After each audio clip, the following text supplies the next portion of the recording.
You know, if we're flashing back to the 80s and it was a different, like the way it looked then, maybe that's something you think about, but certainly now, I mean, we definitely plan to be cremated. Well, displaced grave markers, pools of water on the floor, and broken windows. A family whose relatives are there in a Baltimore mausoleum reached out to 11 News Investigates for help after the property owner failed to address their concerns over the past few months. Investigative reporter Tolly Taylor joins us live now. Tolly, this family has 5 relatives entombed at the Lorraine Park Mausoleum. Yeah, that's right. This is a glimpse behind me here of the conditions I found when I got there. Forced to navigate sections of the mausoleum with flashlights on our phones because most of the lights don't work.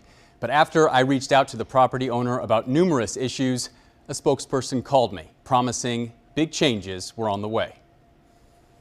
So this is up top there on the left is where my grandmother and my mother are buried. Will Baer has been visiting the Lorraine Park Cemetery and Mausoleum for 40 years.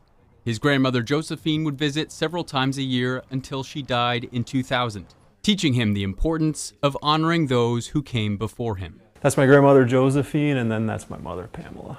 In all, Will and his wife Nicole have 5 family members interred at the mausoleum. But while their immediate family is on the top floor, where natural light lets them find their way, It's so hard to see, but I mean, like down here, the paint's even much worse. other family members are interred on the ground floor. Like all these areas there. Most of the light switches in here don't seem to work, so there's none of the lights seem to work. I don't think it's that the electricity's bad. On the ground floor, we needed our phones to light the way. Some of the issues we encountered: a broken bench, pools of water on the floor, paint peeling from the ceiling now covering the floor, the space down there dirty, disregarded, forgotten.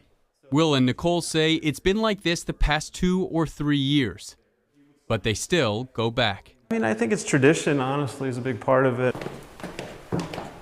Will says one of his 80-year-old relatives struggles to visit now because of the broken elevator. Yeah, so this is the only elevator in the place that's been, it's been out of order for as long as I can remember. And now it has a sign on it that says it's permanently out of order. In one section, we came across a nameplate resting on the floor. A woman with the last name Wilson written on it. A piece of paper saying the woman was interred in May 2023.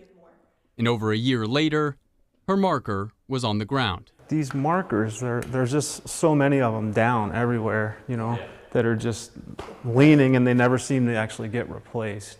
Can I help you with anything or get anything? As we were getting ready to leave, a man entered who identified himself as the superintendent of the property. Can you just talk about why this hasn't been repaired? Sorry, I can't make any comments. Okay. Yeah. Is that who should we ask for? You should call Everstory Partners.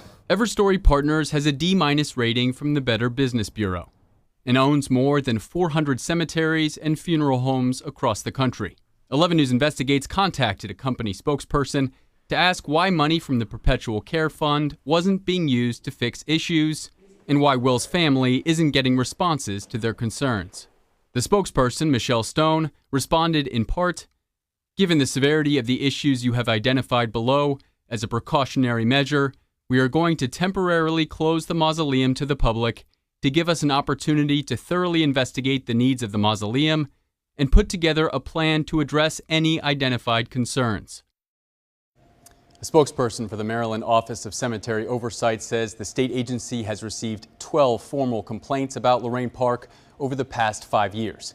10 of those were about gravestones or memorials. 2 of those were about overall maintenance. The Everstory Partners spokesperson says the properties have new management as of about a year and a half ago, and they now respond to every complaint they receive. You can find more of Stone's response and how to contact her directly right now on our website. For 11 News Investigates, I'm Tolly Taylor.